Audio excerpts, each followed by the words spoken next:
Iran, Israel और America. क्या है इन तीनों देशों की कहानी? दो दोस्त यानी ईरान और इजराइल क्यों एक दूसरे के अस्तित्व को मिटाने में तुले हैं?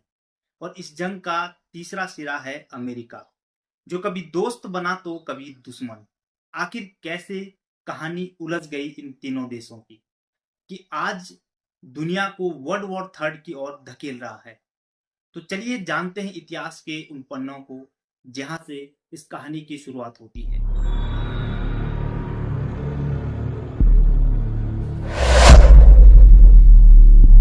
दोस्तों, इस कहानी की शुरुआत होती है इजराइल के जन्म से। इजराइल एक ऐसा देश जो 1948 में अस्तित्व में आया। यानी 1948 से पहले इजराइल दुनिया के नक्शे में एक देश के रूप में नहीं था। ये देश बना यहूदी जाति से। दरअसल यहूदी जाति के लोग दुनिया भर में बिखरे हुए थे, जो धीरे धीरे फिलिस्तीनी इलाके में आकर बसने लगे और उसे ही अपना देश समझने लगे। अब यहूदी लोग फिलिस्तीनी इलाके में अपने लिए एक अलग राष्ट्र की मांग करने लगे और 14 मई 1948 को अमेरिका और ब्रिटेन की मदद से यहूदियों के लिए फिलिस्तीनी इलाके में एक नया देश बनाया गया, इजराइल। इजराइल एक यहूदी देश बना इसलिए शुरुआत में कई मुस्लिम देशों ने इसका विरोध करा, लेकिन दो देश यानी तुर्की और ईरान इसके अपवाद थे।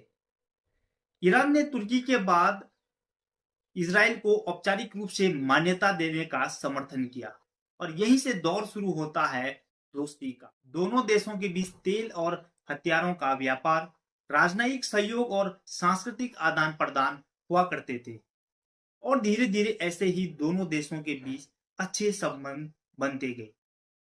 लेकिन ये दोस्ती बहुत जल्द ही दुश्मनी में बदल जाती है, जिसका प्रमुख कारण था 1979 में ईरान में इस्लामी क्रांति, जिसने अमेरिका और इजराइल को दुश्मन के तौर पर देखा।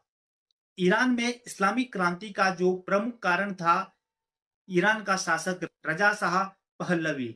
ईरान का ये शासक ब्रिटिश एम्पायर के प्रति वफादार था और इंस्पायर भी। इसलिए वो चाहता था कि ईरान में भी वेस्टर्न कल्चर आए और उसने इस पर काम करना भी शुरू कर दिया था। ईरान के शासक ने ईरान में शराब की फैक्ट्रियां खोली, महिलाओं को हिजाब पहनने पर पाबंदी लगाई गई और वेस्टर्न कल्चर को जबरन थोपने का प्रयास किया। इन सब गतिविधियों से ईरान में एक बड़ा आक्रोश फैला और इस्लामिक स्कॉलर्स ने ईरान के शासक के खिलाफ बोलना शुरू किया, जिसमें सबसे बड़ा नाम था अयातुल्ला खुमैनी। अयातुल्ला खुमैनी और उसके फॉलोअर्स की ताकत ईरान में इतनी बढ़ गई कि ईरान के बादशाह ने डर के कारण खुमैनी को गिरफ्तार कर देश से बाहर कर दिया। लेकिन खुमैनी की जंग यहीं पर समाप्त नहीं हुई। वो इराक में बैठकर अपनी आवाज को रिकॉर्ड करके सीक्रेटली ईरान भेजता रहा, जिसमें वो शासक के खिलाफ और वेस्टर्न कल्चर के खिलाफ बोलता रहा। ईरानी लोग खुमैनी की बातों से इतने प्रभावित थे कि वो लोग अपने बादशाह के खिलाफ बगावत करने को तैयार थे और अंततः अयातुल्ला खुमैनी के डर से ईरान के बादशाह ने अपने मुल्क को हमेशा के लिए छोड़ दिया और वहां से भाग गया। जैसे ही अयातुल्ला खुमैनी को यह पता चला कि ईरान का बादशाह ईरान को छोड़कर अब भाग चुका है, खुमैनी दोबारा ईरान की सरजमी पर पहुंच जाता है और खुमैनी का ईरान में पहुंचते ही इस्लामिक गणराज्य की स्थापना की जाती है। डेथ टू इजराइल और डेथ टू अमेरिका के नारे लगने शुरू कर दिए गए। इजराइल और अमेरिका के खिलाफ एक बड़ा आक्रोश ईरान में शुरू हो गया, जिसका मुख्य कारण था ईरान में वेस्टर्न कल्चर को थोपना और इजराइल को फिलिस्तीनी जमीन पर कब्जा करने वाले देश के तौर पर देखना। यहां तक कि ईरान ने अमेरिका को शैतान का दर्जा तक दे दिया था और यहीं से एक नया दौर शुरू होता है दुश्मनी का। इसके बाद सन 1980 में ईरान और इराक युद्ध और उसमें अमेरिका और इजराइल का हस्तक्षेप, जिसने इस युद्ध को और भी उलझा दिया। अमेरिका ने इराक का समर्थन किया और इजराइल ने चुपचाप से ईरान को हथियार भी भिजवाए।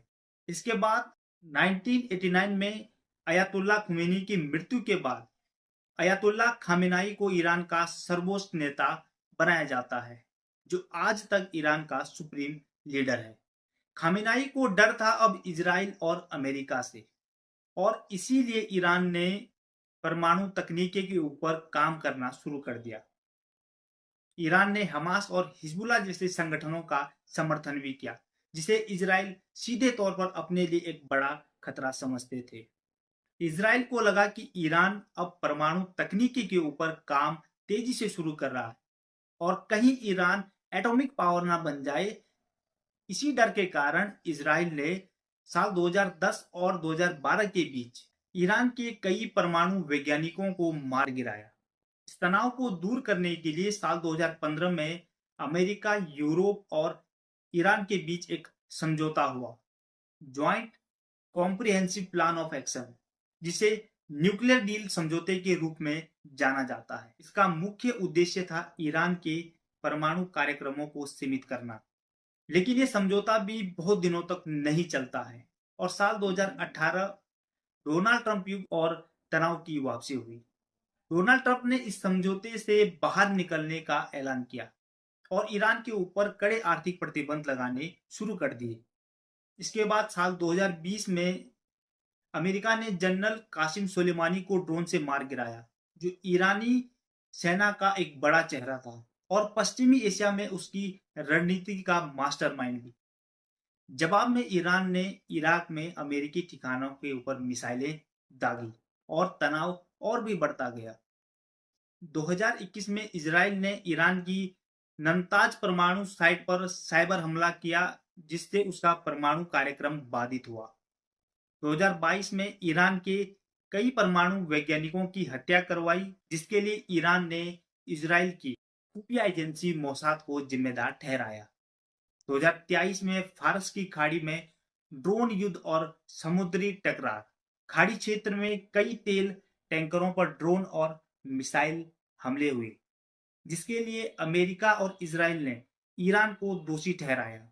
साल 2024 में गाजा युद्ध और क्षेत्रीय विस्फोट। अक्टूबर 2023 में हमास और इजराइल के बीच युद्ध शुरू हुआ, जिसमें हजारों लोगों की मौत हुई। ईरान ने खुलकर हमास का समर्थन किया, जिससे ईरान और इजराइल के बीच एक और बड़ी खाई बढ़ती गई और अब ईरान और इजराइल खुलकर एक दूसरे के विरोध में खड़े हैं।